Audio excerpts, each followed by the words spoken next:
What is up, my Squirtleites? It is I, your king. Welcome back to more Let's Play Pokemon Black and White 2. In the last episode, we took down Clay, the leader of the Driftvale City Gym, and got ourselves the Quake Badge. And we also evolved our Trapinch, finally, into a Vibrava. Now a Dragon and Ground type. He is actually quite strong. Actually has some defenses now and is much faster than before while also learning a Dragon type move. So that's pretty exciting. In the last episode, we also made it here to the Pokemon World Tournament, where we are going to be talking to some very important characters here. There is more booths to check out, but unfortunately, we can't go see them without participating in this whole thing first. So we're going to do that, and then I will talk about those last two move tutors a little bit later. But for now, here we are. What do you think? Great building, huh? Here's where the Pokemon World Tournament takes place. Ain't she purty? Follow me, Tads. All right, I guess we'll just do it. You ready, Hugh? Yeah, we don't really have a choice. We're going to be competing in this whether we like it or not, but it's still pretty darn cool. And look, Charon's waiting for us. This time, I'm going to have you participate in the Driftvale Tournament. Anything goes in this here tournament. 8 people will be participating, and if you win 3 times, you're the champion. Why did you call me, too? I'm busy looking into something. You know, Charon, the ones who's got to show everyone what Pokemon battling means is you, and your pal ain't here either. Counting on the power of youth, because everyone likes up-and-coming stars. Okay, whenever you're ready, get on over to the reception. And, oh man, you never change, Clay. But the tournament itself does look pretty fun. Okay, I'll go register. Me too. Come on, let's have some fun. We'll battle plain and simple. Yeah, sure thing, Hugh. And onwards they go. So I guess we're just in it, huh? Now, I think we could technically leave, but no, we're just going to go and talk. Welcome to the Pokemon World Tournament. Will you participate? Let's do it. Which tournament will you participate in? Well, we got the Driftvale Tournament here. Please choose a Pokemon that will participate. Now, I should say right off the bat, obviously, this is only scratching the surface. The Pokemon World Tournament is actually one of the premier features, and I'm going to actually go with Jack, Challenger, and Farina for this, actually. This is one of the premier features of Pokemon Black and White 2. In fact, most people who only know about Pokemon Black and White 2's, only talk about the positives of this game over the first game, this is like the main thing that they point to. The Pokemon World Tournament is excellent as far as game modes are concerned. This is one of the best game modes that Game Freak has ever given us in this series. You just get this really awesome format where you get to battle your way through a tournament and get battle points for doing so. It's not nearly as obnoxious or as cheap as a lot of the things that you would find in the Battle Frontier in previous generations. And once we beat the game, this mode is going to explode in terms of the number of things that it is capable of doing. In fact, I would go as far to say that Pokemon World Tournament is, in a lot of ways, kind of like what I said at the beginning of this Let's Play. Not only is this game a sequel to Pokemon Black and White, it is a celebration of all things Pokemon. That idea comes to full fruition most evidently here in the Pokemon World Tournament, because once you get into the end game, you're going to start to see a whole lot of homages to previous games that really just make this entire mode exciting. I can't wait to kind of show off some of that stuff. I mean, I'm not going to go into it in crazy detail, but we are going to participate in it at least a little bit because it's incredibly interesting stuff. And again, this mode is just super cool, but not to mention you actually get rewarded for doing so, because we are going to be going over all of the many move tutors that are here in the Pokemon World Tournament that can actually get you some pretty darn good stuff, as well as a lot of the items that you can get. And we are going to even get some battle points for just completing this tournament in and of itself, so that is something to keep in mind. Now, I need to get this Leech Seed off of me, so I'm actually going to do a swap here for Farina, because I'm sure that Simisear is about to throw out a fire move, and that's not going to do really anything to Farina here with his dragon typing, so thank you very much. I probably should have swapped the Eviolite before all was said and done, but that's okay. Let's just use a Bulldoze here. It's going to be a lot of damage, especially now that Farina is so fast. Wow, I cannot believe that did not one-shot Simisear, actually. That's kind of crazy. I guess that lowered attack nature is where this is all kind of, this kind of hurts. But at some point, we're going to get more special attacks, so it won't be such a huge deal.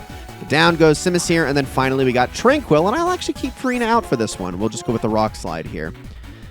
But, of course, Tranquil is going to be able to hear Spam and Detect, so okay, that's fine. Now, if you were paying attention to the bracket, you might have noticed that there was at least one other interesting trainer in there. The rest of them were just kind of basic NPCs. We'll talk about them a little bit later as we see the bracket move on forward. But for now, Just going to keep rock sliding you. And yes, your Pokemon heal between each match, so don't worry about that too much. But you're obviously not getting experience for doing this. This is much the same as it is in any other battle-specific thing, like the Battle Institute, the Battle Tower, etc. You get it. So we knocked out Hugh in the first round.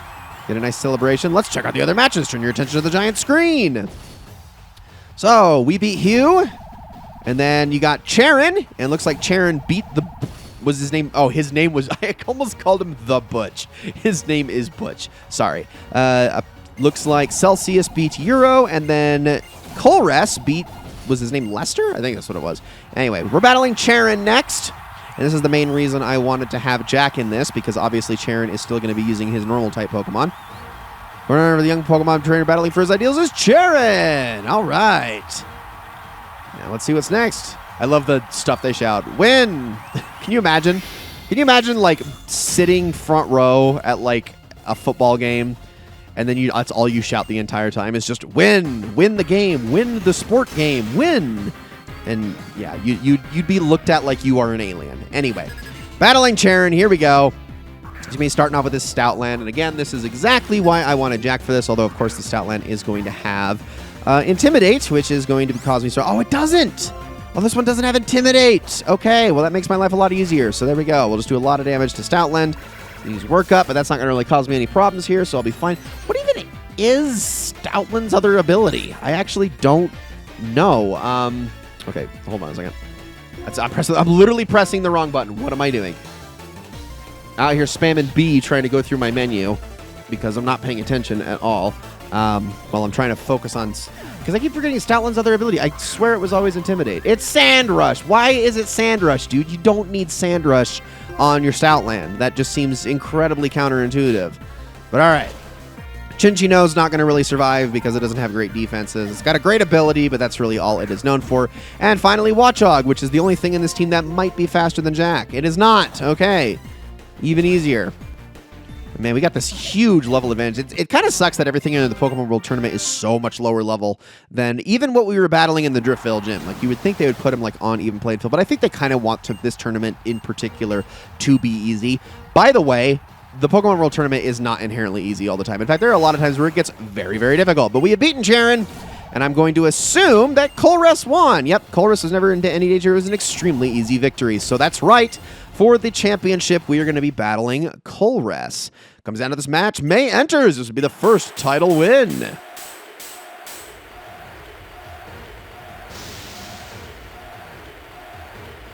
All right, opponent is entering the arena. It's Colress. His wish is to bring out the power of Pokemon. I love the little... It's the worst flavor text ever. It's so funny to me. All right, let's begin. Battle against Colress. As a researcher, it is the truth and the ideal way that things should be that I seek. The latent power of Pokemon, what is the best way to bring it out? If possible, I want it to be the trust between trainers and their Pokemon, just as it has always been. I look forward to you teaching me that this is indeed true. So here we go.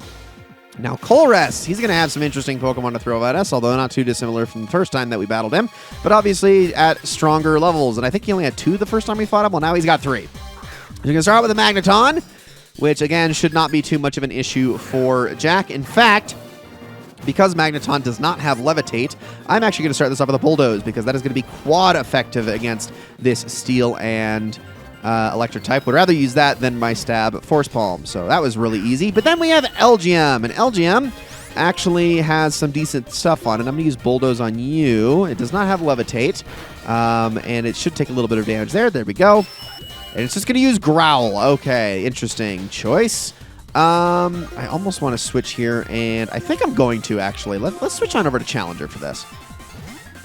Because I have not... I would like to use, like, Strength and Fly and see how much damage those do, because I haven't actually even used those yet. I've been kind of underutilizing Challenger at this point. And then we got Heal Block, which, you know, I'm not too worried about that, but whatever. Let's try a Strength here and see how much this does without our attack cut. It's probably going to be pretty strong, and it is! Yeah, that's a lot of damage. I mean, it's a base power of 120 thanks to Stab. And then we have Clink here, and Clink is a Steel type, which is going to make this a little bit difficult, but I'm going to still try a Strength anyway and see how much this does. It's probably going to be pretty strong. Yeah, that's pretty good. That's pretty good. It's going to use Gear Grind in response, which is actually going to hurt quite a bit. This is a multi-hit move that can do a lot. Heal block, unfortunately, though, prevents me from using my leftovers, which really sucks. But I'm hoping that this fly is enough to take this Clink out, because this should be even stronger than my strength. Oh, not quite. Okay, it's going to use another charge. Well, that's fine. That is all right with me. Still can't use leftovers, but that's okay. Heal block did wear off, though, so it is gone, but that's all right because we're going to knock this Clink out right here, right now. And there we go. Not bad. Learned much from this battle. I will take it. The winner is...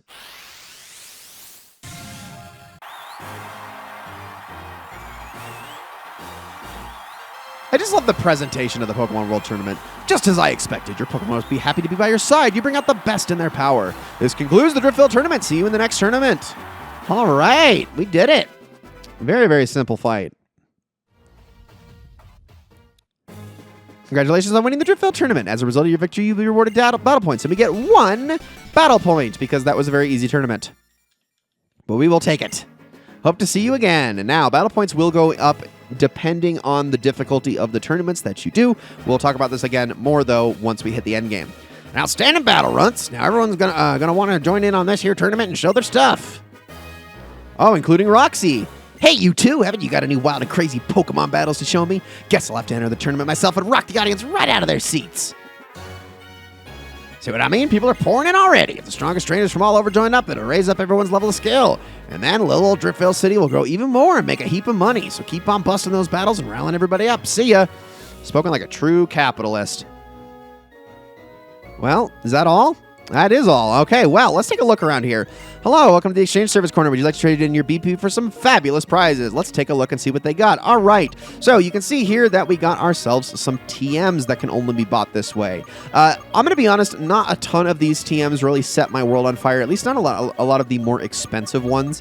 Like up here, you got Psych Up, which don't really love that except for incredibly niche circumstances. Explosion is just, well, kind of a last gambit. None of these are really great in single player, except for maybe Sludge Wave. It's a pretty decent move, but you can honestly do just as well, if not better than that, from other sources. You got Pluck, Slagger. Pluck is all right, but Swagger is just kind of round, and Smackdown's pretty decent. I mean, it does knock down flying Pokemon to the ground, so it can hit by ground-type moves. So that can be good for any ground-type Pokemon. There's your Hidden Power TM right there, so if you want to teach that to your Pokemon, obviously pretty nice. Swords Dance for that increase in attack, which would be really nice on Jack if he didn't learn it by leveling up already. U-Turn, which is the Bug-type equivalent of Volt Switch. Pretty decent move. Then you got Frost Breath, which always results in a critical hit. Now, it's a very weak move on its own, but that always resulting in a critical hit is crucial because what it means is that it ignores stat changes. So if a Pokemon increases its special defense for any reason, Frost Breath is just going to completely bypass that and always do the same amount of crit damage every single time. Brick Break is a very good fighting type move. Base power is 75 and always breaks through Reflect and Light Screen. Incinerate, which is an okay fire move, but it always burns up a berry, so that's pretty nice. Double Team for raising evasion, Safeguard for preventing status problems, and Protect for preventing damage altogether. Obviously, we can't exchange any of these at this exact moment, but if we go over here, we got another Exchange Service Corner, and this is where we're going to get all of our other more interesting things. So I can actually use these battle points right now to get myself a vitamin if I wanted to, but then you have Evolutionary Stones. If I didn't have a Thunderstone by this point, I would have to probably go through a couple more tournaments to get one of those, but you can get these from more repeatable sources here. Then you have a lot more of the interesting hold items that actually have incredible effects in battle. Now, there's a lot to go over here, but I am going to go over them as much as I can, as quickly as I can, so bear with me. Okay, Scope Cleanse. Scope Lens boosts the holder's critical hit ratio. Wide Lens increases the accuracy of moves. This is only like a 5% accuracy increase, but it, for instance, makes moves that are 95% accurate up to 100. Muscle Band slightly boosts the power of physical moves, which is basically just what it says. Wise Glasses slightly boost the power of special moves. Razor Claw increases critical hit ratio.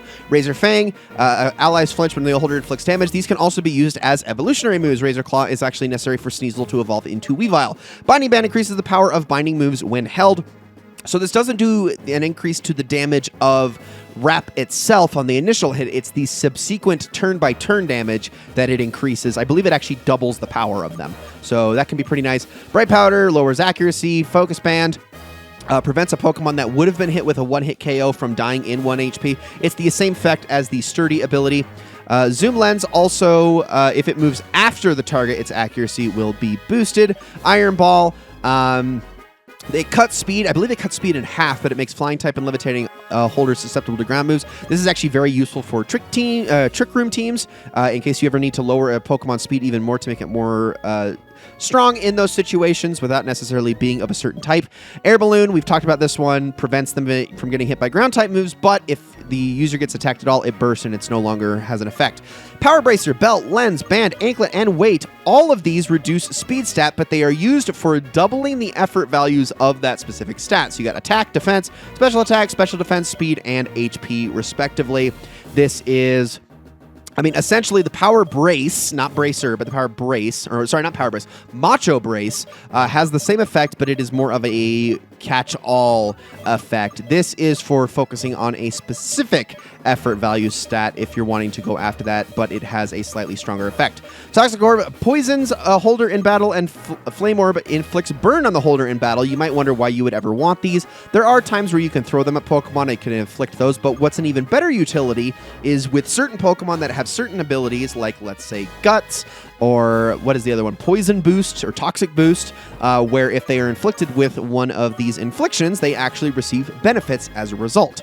You have White Herb, lowered stat, restores any lowered stat in battle, can be only used once, so this is useful for moves that like immediately lower stats because they are super strong. This is sort of their trade-off. Good example of this is Overheat, which sharply lowers special attack after being used. This allows you to then use the move one more time at full power. Power Herb, it allows the immediate use of a move that charges on the first turn, so something like a Solar Beam, or a Sky Attack, for instance. These can be used instantaneously at least one time. Then you have Zerbolt. If the holder is hit by a water-type move, its special attack will rise. Very interesting, very weird, very niche. Cell Battery, if a holder is hit by an electric-type move, its attack will rise. When the holder is struck by a foe, the attacker is removed from battle, so this ejects them out of the fight. Great for getting rid of certain lead Pokemon that can have a lot of setup potential. Eject button, if the holder is hit by an attacker, it will switch with another Pokemon in your party, so this will get your Pokemon out of there quickly. Good for glass cannons. Got Choice Band, Specs, and Scarf. Okay. Boosts attack, special attack, and speed, but you can see it allows the use of only one of its moves. So, the first move in the Pokemon's move slot is the only one that gets affected by this, so that is the only move you are allowed to use, but it then gives you this effect. These can be useful under different circumstances depending on the Pokemon. Choice Spec and Choice Band Pokemon are very, very common because they have one move that is ridiculously strong, and having this is going to allow them to do a lot more damage with that specific move. Or if they are, for instance, extremely powerful but very, very slow, the Choice Scarf can help with that as well. Focus Sash, same effect as the Focus Band, will endure one potential KO attack. It's pretty much the same thing, but it allows you to not have item overlap. Life Orb boosts the power of moves, but at the cost of some HP on each hit. I think it's 1/8 of the Pokemon's HP. It might be 1/6. I could be wrong. But yeah, just an overall nice boost to all damage at the cost of losing HP and whatnot, which can be worked around, but it's just a really strong item. And then, of course, you have rare candies, which are 24 BP each. Absolutely not worth it under any circumstances at any one time. All right, before we call this an episode, let's head on out. And I want to go over a couple more things here as we do. But Hugh's going to stop and talk to us, so is Charon. I barely recognized you in May. You two are way different from when we battled in Espertia City. Traveling with Pokemon makes everyone grow so much. What was that just now? I'm going after him. May, come with me. Stop. There's no reason for you to stick your necks into something so dangerous. The Pokemon, I'm looking for it. My little sister's Purloin, it might be with them. I'm going to. I've got his back. Well, I guess that's that then. I don't understand. That's not courage. It's recklessness. Does he think does he think anything is possible simply because he has Pokemon with him? No, that's not possible. All trainers of Pokemon are bound to one another by Pokeballs. Then maybe it's this bond that will allow trainers to overcome the impossible if they trust their partner Pokemon.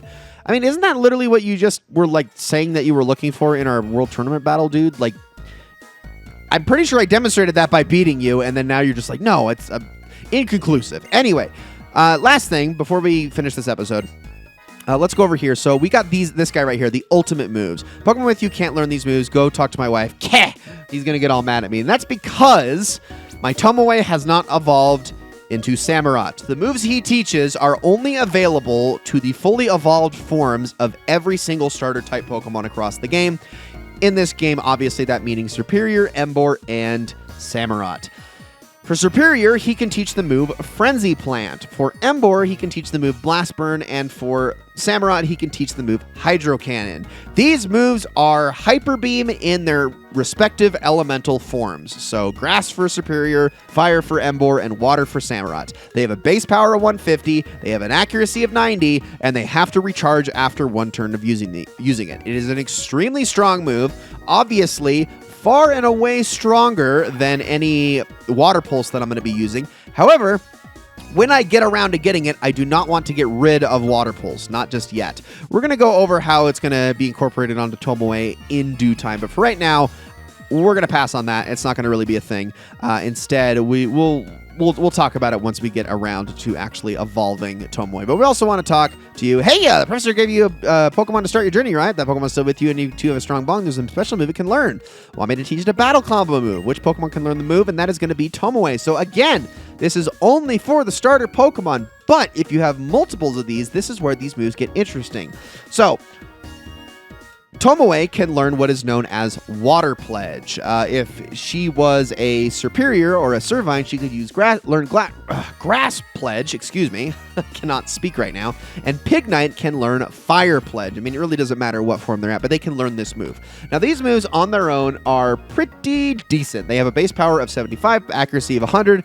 That's it. They just do damage. However, if you use these moves in combination with one another, that's where things get interesting. So, good example. If a Grass Pledge and a Fire Pledge are used on at the same turn, it creates a Sea of Fire where all non-fire Pokemon lose 1/8 of their max HP every turn for 4 turns, on top of raising the power of both of those moves to 150. If you use the fire and the water one together, it creates a rainbow that doubles the likelihood of a move's additional effect for 4 turns. And yes, I am reading these directly off of the wiki, but it's the best way I can explain them. So, doubles the likelihood of a move's additional effect for 4 turns. Really, really strong. Again, boosted to base power of 150. And then water and grass together creates a vast swamp that reduces the opponent's speed by 50% for 4 turns. In double battles, these moves are extremely strong. The problem is that double battles aren't in this game very often. If you gave me the option to get those moves in Pokemon Colosseum or XD Gale of Darkness, for instance, I would say hell yeah. But I'm not in Pokemon Colosseum or XD Gale of Darkness, so I am not really going to bother with that too much, but it is something that can be very, very nice. Now, you get these people also explaining those moves to you as well, but that's really all there is to it. That pretty much covers everything I wanted to go over here in the Pokemon World Tournament. So we obviously still have the Relic Passage over this way, but right now we got to deal with whatever Hugh and Charon are up to and Team Plasma down whatever's going on this way. And we're going to do that in the next episode because that's going to be it for this one. Guys, thank you all so very much for watching this episode of Let's Play Pokemon Black and White 2. I hope you all enjoyed it very, very much, and I will see you all in the next one.